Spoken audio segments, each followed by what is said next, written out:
not only that, but what we've seen is, we have seen the quality of service has gone down, right? And we have, when we privatize things, we also make it more commercial, and we take away. I think we need to respect our public employees.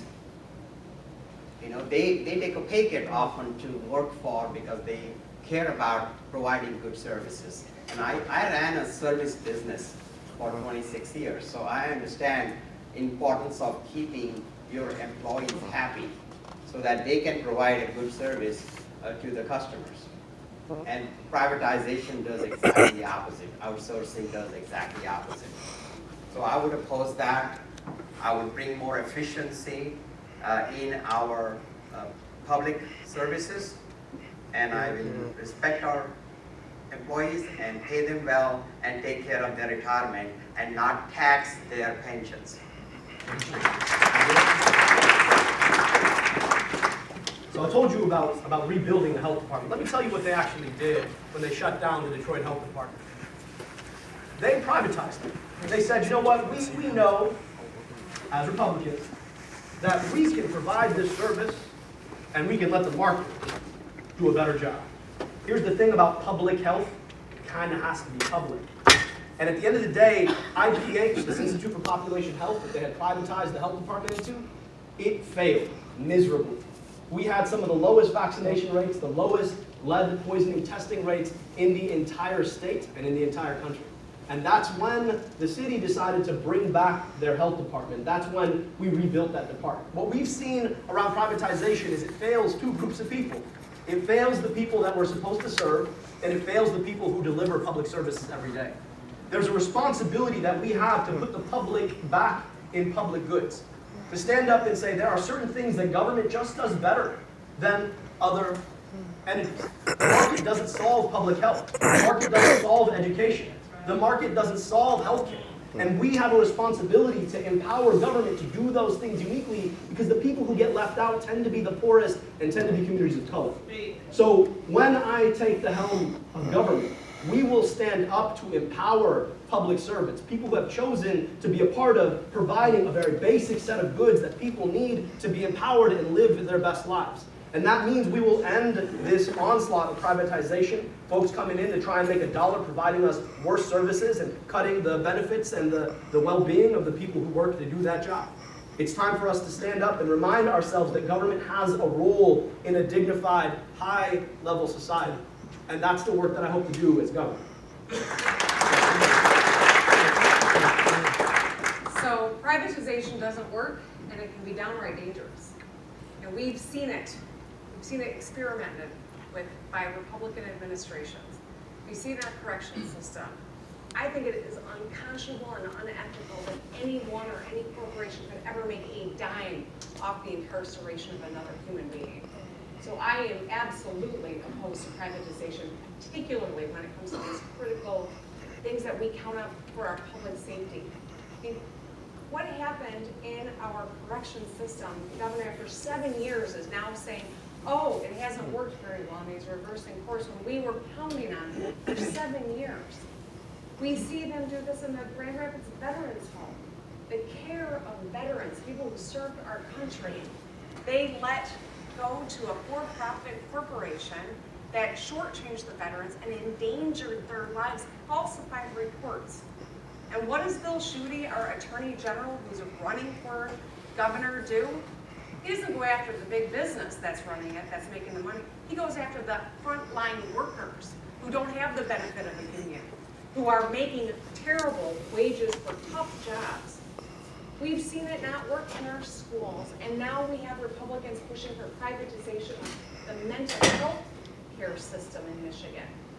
It doesn't work, and it's downright dangerous, and it's unconscionable. And Ron, you made some opening remarks about how any one of us would be better than the Republicans. I completely agree, and I will support anyone who comes out of this primary. But I'll add this. But I'll add this. One of those other guys on the other side will not be just an extension of Snyder for a third term. It could be immeasurably worse if Bill Schuette is our next governor. And I want to make sure that we are all very clear about that. The stakes in this election, this is about the soul of Michigan. We got to win this here. And we're going to do it together. We're all going to get across that finish line together.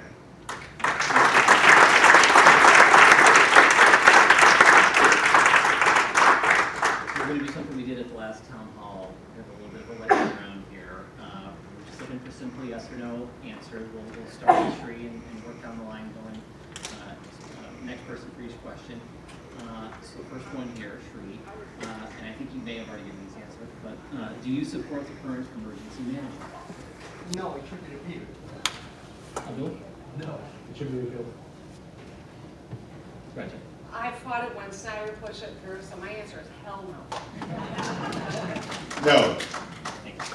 Well, since you all said you oppose the EM law, which we are happy to hear, I'm curious to know, will you commit to not appointing any emergency managers if you're elected to serve as our next governor? Abdul?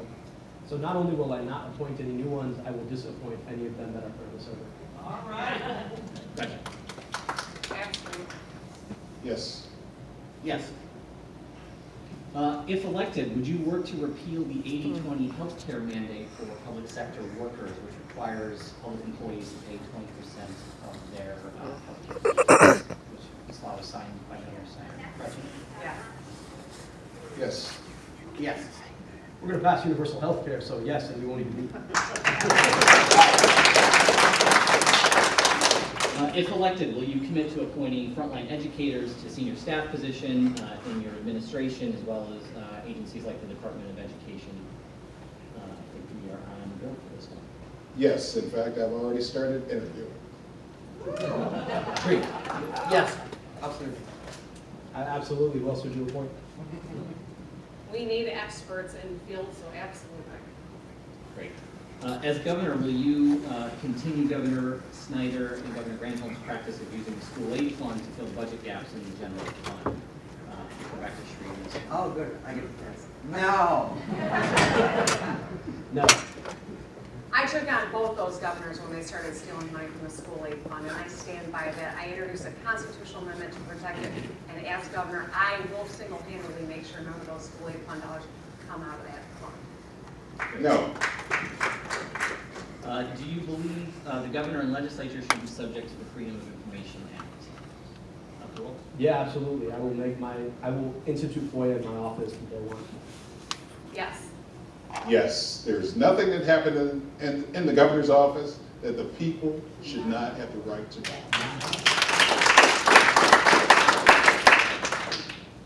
Absolutely, we are lost in transparency and ethics. That has to stop. Yes. Great. If the legislature refuses to pass a law making the governor and legislature subject to FOIA, will you commit to signing an executive order making the governor's office subject to FOIA requests going forward? Yes. Yes. Yes. Do you support preemption laws that have been used by Republicans in Lansing to take local control away from school boards and other local government entities? No. No. No, and when we tried to do something about unwanted teen pregnancy in Detroit, it was going to cost school districts 5% of its people per pupil per year allocation, and I just think that's a civil rights issue, so absolutely not. No. Will you work to restore revenue sharing to local communities so that those funds can be invested in roads, schools, and public infrastructure that need it the most? I think we are back to Sri on this one. Yes. Yes. Yes. Yes. As governor, will you pledge to oppose cuts to the pensions and health care benefits of Michigan's current and future public sector retirees, including our teachers, police officers, and firefighters? Abdul? Yes. Yes. Unequivocally, yes. I'll just give you a simple yes. Thank you, guys. Again, starting to see a lot of, I think, common ground on some of these issues that are really important to families, which is excellent to hear. Yep, and that's part of the reason for asking, so appreciate that. We're back to audience questions, and our first question is from AFT Michigan President David Hacker. Thank you, Ron. Thank all of you. It's good to see you again. As governor, what would you do to make sure our kids and our school employees are safe at our schools. And as part of that, what's your position on arming teachers and staff at our schools? Sure, you're up first. Sorry, actually, no, I apologize. I think we went to Abdul next. I think it's actually Gretchen's turn. Oh, Sorry. okay. So, it's my turn? Yeah, sorry. I was I confused get about mixed up. lightning round is at the end already, it went really fast. So, thank you for the question, David. You know, I've got teenagers in East Lansing that, you know, like every parent right now in America is having to have regular conversations with their kids about when they get into biology to try to figure out what the quickest way out of the room is, just in case. And it's so amazing to me to see these young people and these parents who lost children come forward with a cause to make the world a better place for others. And I'm so encouraged by it. What I'm discouraged by is that some people hear them and they think the answer is to start arming teachers. I was sitting out here speaking with a number of educators. You know what educators want? They want support. They want hand sanitizer and Kleenex and, you know, cardboard and a little more money in their paycheck. I think we do have to have a conversation about school safety, but it does not include arming school, you know, educators and education support professionals. That's not the answer. The answer is having a comprehensive plan to deal with making sure that we are doing background checks, that people with mental illness or domestic violence or criminal history don't have access to weapons, that we have training and waiting periods. These are all really important pieces of the solution. But I also know that we have to talk about the school properties themselves and how we make them inherently more safe. And opening up the use of sinking funds is one thing that I think could be helpful, but that won't help every district because not every district has a sinking fund. It's got to be on the state to provide the resources so that schools can beef up the security, so teachers can get back to teaching, and my kid can get back to focusing on biology. Thanks, Gretchen. So let me deal with it in reverse order. I, under no circumstances, believe that we should be arming teachers to provide security in schools. Now, there are ways that we can start to make this transition to a safer environment for our kids. One of those is a very simple thing. We can harden the schools. You know, I saw a news report earlier today that talked about a school that had just instituted a process where after kids had come into school for the day, the doors were locked, and the only way to get in was to buzz in. Somebody had to buzz in. We can start doing those things so that we prevent the people who have issues from having access to our children. If anybody didn't know that 45 was certifiable, they know it now. You know, we cannot continue to have laws passed in Lansing that allow people to practice irresponsible firearms ownership in this state. And as an ex-governor of the state, I've said that we're going to have some dramatic change, because until we have that change regarding who can and how they do own a firearm, we will not be able to begin to address this problem properly. I believe in the Second Amendment, but I believe that the Second Amendment is just like any other part of the Constitution. It is a living, breathing document. It's not static.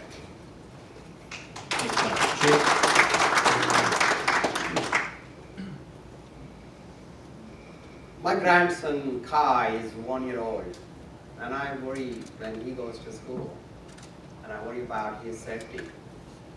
I met many teachers and I've heard stories about bullying and safety issues for teachers, and teachers need to basically teach. So no guns in school and no guns with teachers. We will invest enough money into the schools, so we'll hire the required staff to provide the safety in schools. But let the teachers teach what they are so passionate about, and let us not expect them to be defending. We will make sure the schools are a safe environment for the teachers to teach and for the students to learn. And that's what I'm committed to. But I appreciate the question, David, and I appreciate the great forum that you had at AFT, which we enjoyed. That was maybe our fourth or fifth forum. Thanks, Abdul. Well, here's a parent. So I gotta tell you, I'm still getting over the buzz of becoming a parent. 12 weeks ago, Sarah, my partner, gave birth to our first baby girl. And thank you. And I think a lot about the kind of world she's growing up in. This ethnically half Egyptian, ethnically half Indian, 100% American young woman who's gonna grow up in this moment. I gotta tell you, I know a fair bit. Your question was about school bullying. As a kid growing up in the 90s in public school with the name Abdurrahman, you can imagine I knew my fair bit of getting bullied. There are a couple of things wrong with bullying. I think we took it the direction of guns, and I want to get to that. But right now, Michigan's anti-bullying laws just don't meet the national best practices. And so we have to step them up. And one group that is disproportionately bullied because they're not even enumerated in our civil rights legislation is children who identify as LGBTQ. And so we've got to make sure that not only are we willing to amend Elliott Larson so that they are included, so that they will not be legally discriminated against when it comes to housing or healthcare or employment, right? But we've got to let them choose where it is they want to go to the classroom, what sports they want to play, and what locker room they want to use. And then beyond that, let's talk a little bit about guns. I don't want my baby girl going to school in a place where somebody might have a gun that can take her life in a matter of seconds. I don't want that at all. And so we've got to stand up and say guns are not welcome in schools no matter who has them. But then beyond that, we've got to make sure that certain kinds of guns that were created for a theater of war aren't in the hands of anybody at all. We've got to make sure that when people have credible allegations of domestic violence, that if they have guns, we're going to go in and take them away. We've got to make sure that if you see something, you can say something, just like at the airport, but when somebody has a gun. And so if we're not thoughtful about gun reform right now, when will we be? When will we wake up?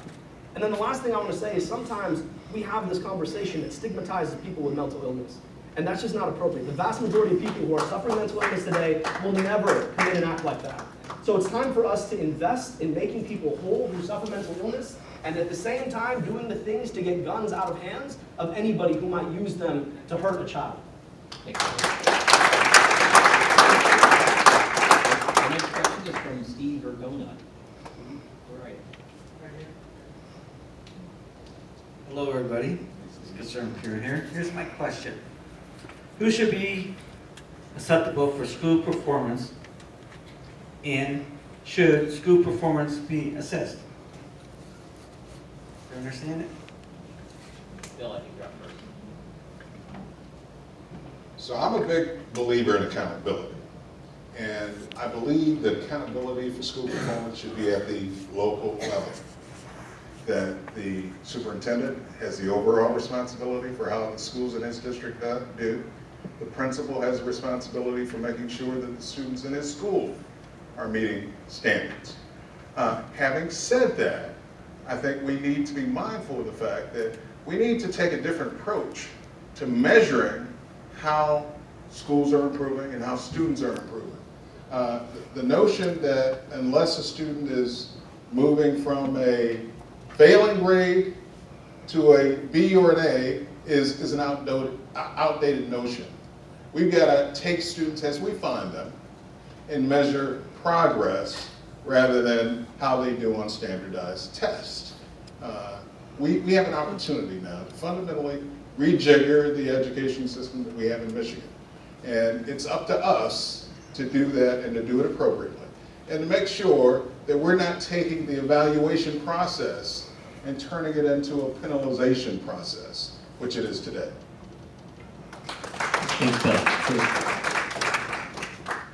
When I was working on my PhD in chemistry, I was a teaching assistant. So I got to teach the undergraduates chemistry lab. And imagine my accent now, but it was much heavier back then. And imagine the trouble that my teachers and my students would go through. And I learned to speak well, I learned to teach, and within 3 years I got an award, an outstanding teaching assistant. Yeah. So I think I've met with a couple of teachers recently, Judy and Rachel, and they were telling me how humiliated they are. Their administrators were in the classroom holding calculators and evaluating while these teachers were doing their job. That is so disrespectful. We have so many testing that goes on in the school, and I will eliminate most of that testing. All we need is one good test. And the test should be used to measure progress the school does, the progress a student does, and they should not be used for punishing the teachers or punishing the schools. So I will focus on less testing. I will focus on education where the children can go to the college and succeed in college, or if the children choose not to go to college and go into workforce, that they'll be able to go get good paying jobs and take care of their families. That's what I would. Thanks, Shri. Abdul? Education used to be the single greatest elevator of social mobility in our state. You know what the biggest predictor of outcomes on those standardized tests is? It's not how good a teacher is, it's poverty. If students come from low-income households, their probability of doing poorly on those exams is really high. And yet, the way that we invest in schools remains inequitable.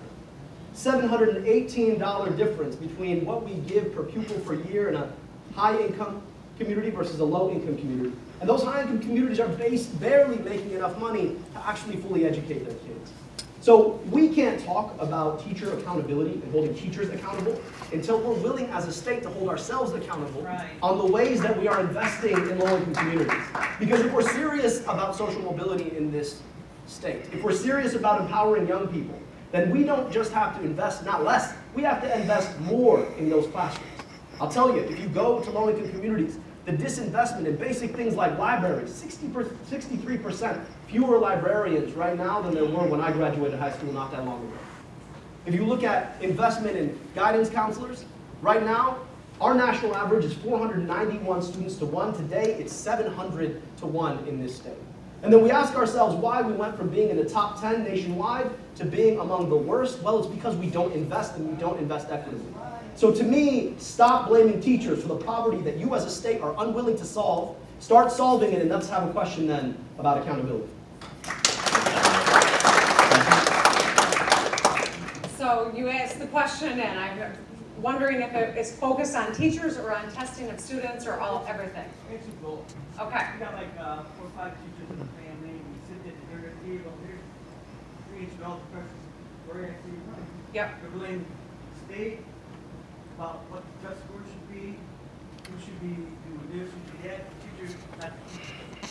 Parents are blaming the teachers, Yeah. they're blaming each other for doing that. I have the time. I have to go program, like I say, the person is low, and we get different surveys, things up, Right. Right. even though he can really write his own name. Right. Does that count No, for my go. time? Okay. I'm just teasing. No, well, you know, we have to measure, right? We have a duty to measure, and we do it every single day in our personal lives. Although you get on the scale, you're measuring something. You're trying to assess what is the trajectory. But the original rationale for these standardized tests were so that you could inform the teacher so the curriculum could be adjusted to meet the children's needs, whether or not you were teaching over a particular child or under a child's aptitude. That's what they are originally for. But over the years, it's become completely perverted into this tool to punish or to castigate or to use for financial gain or incentives. And so it's changed the whole culture around tests. We have too many tests. They are used for the wrong reasons. They are demoralizing to the student body as well as to the teachers who are now having to adjust a curriculum around a test. And it doesn't work. It does not work.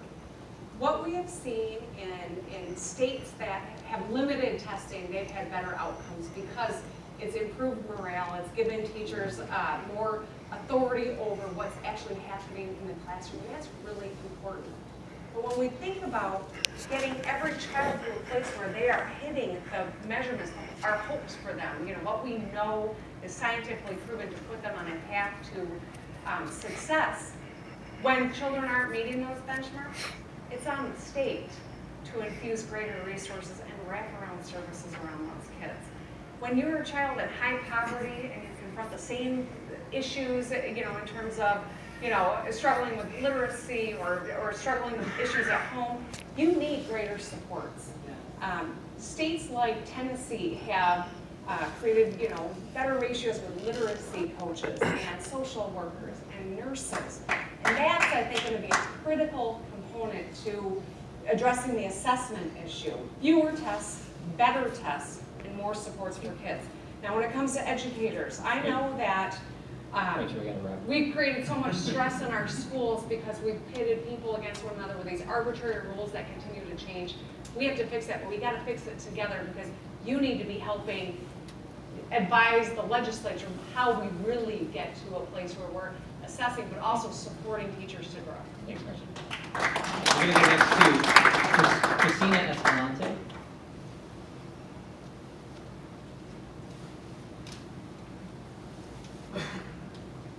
Good evening. I'm actually reading this question for Ronald Butcher from the AFC.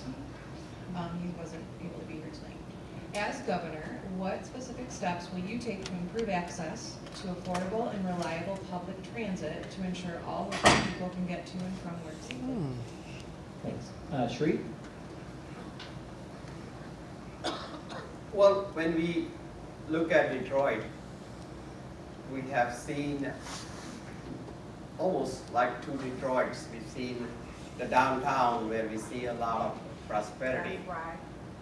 And then just as you walk a block or two away into the neighborhood, you see things haven't changed for decades. And a lot of that has to do with a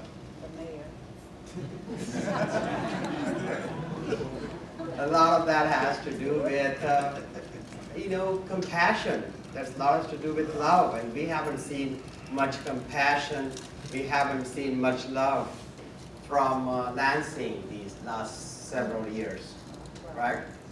And we need to invest in our communities, and transportation is certainly a key aspect of it. The amount of time it takes for and the access for people to reach their workplace. I think there was a story back in Detroit News that I read where a person had to walk 11 miles to his work, right? You guys know the story better than me, but they got funding for him, and I think they got collected more than 100% to buy him a car.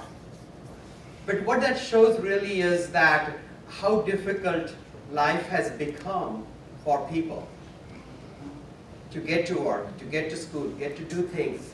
And these are, we are an affluent country, we are an affluent state, and for us, some of the people to live like third world countries makes no sense. And it's time for us to bring our compassion, it's time for us to bring our problem solving to the communities and resolve the transportation issue, resolve the public safety issue, resolve the public housing issue to make people earn a living and take care of their families' health needs, education needs, and be able to put food on the table. Great, thanks, Shri. Good idea. Let's tell you guys a crazy statistic. 60% of people in the city of Detroit travel to the suburbs for work every day. And 60% of the people who work in the city of Detroit travel to Detroit from the suburbs every day. I want you to think about how many people that is moving in and out of the city. And here's the tragic irony of the motor city. 40% of Detroiters lack regular access to a car. I want you to think about what that's like. If you know that the large percentage of people have to get out of the city every day, how is it that they get to work every day? And then we ask ourselves questions about access to jobs and why people don't have it. Well, it's because we as a city and as a metro have not decided to agree that we need big investments in regional transit. We've seen this thing fail over and over and over again, the Regional Transit Authority, to actually pass. And the reason it's failed to pass is because we've got infighting between various principals in different communities, whether it's Oakland County and Macomb County, Wayne County, Detroit, right? And we need governor leadership that's going to stand up and say, you can't start playing off each other anymore. Because our young people are choosing to leave because they don't have access to the kinds of lifestyles that they want because we have no mass transit. And so I hope that you'll check out our plans, abdulformichigan.com/transit, to see exactly what it is that we're going to do around this issue. Now I want to just pick up where Sri left off because he told this great story about the gentleman who used to walk to work every day. You know what happened? He got a car, and that was great. You know what happened though? He couldn't afford the insurance. And so unless we are willing to do something about real insurance reform in this state, too many people go without access to a car. What does that mean? Number one, you pass universal health care so that we're not asking auto insurance to be health insurance anymore. Number two, we stop the red line.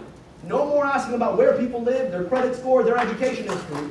We need to make sure people have access to car insurance. It's a civil rights issue. And then the last thing is this. We got to hold the folks who've been profiteering off of this accountable. Whether that's the hospital industry, whether that's the legal industry. We got to say enough is enough and no more profiteering if you're the insurance industry off the back support of Detroiters. So in the state that invented the middle class, we got a lot of people in this state that haven't had a raise in over 10 years. Or a lot of people are working 2 minimum wage jobs. People need good jobs. Need a good job, it changes everything. You know, that's economic mobility, upward mobility, prosperity, security. It means we need to raise the minimum wage. We need to make sure every one of us has a path to a high wage skill. But if you get one of those good jobs, you got to be able to get there. And that means taking down insurance rates in Michigan. And I agree with everything that my predecessor just said. It means making sure that we have regional transit. I was heartbroken to see Elbrooks Patterson kill the RTA this year because it is desperately needed. And if Amazon didn't put a mandate on us to get our house in order, I don't know what will. But we also have to fix the damn roads. It's about time we put Michiganders to work rebuilding the infrastructure of this state.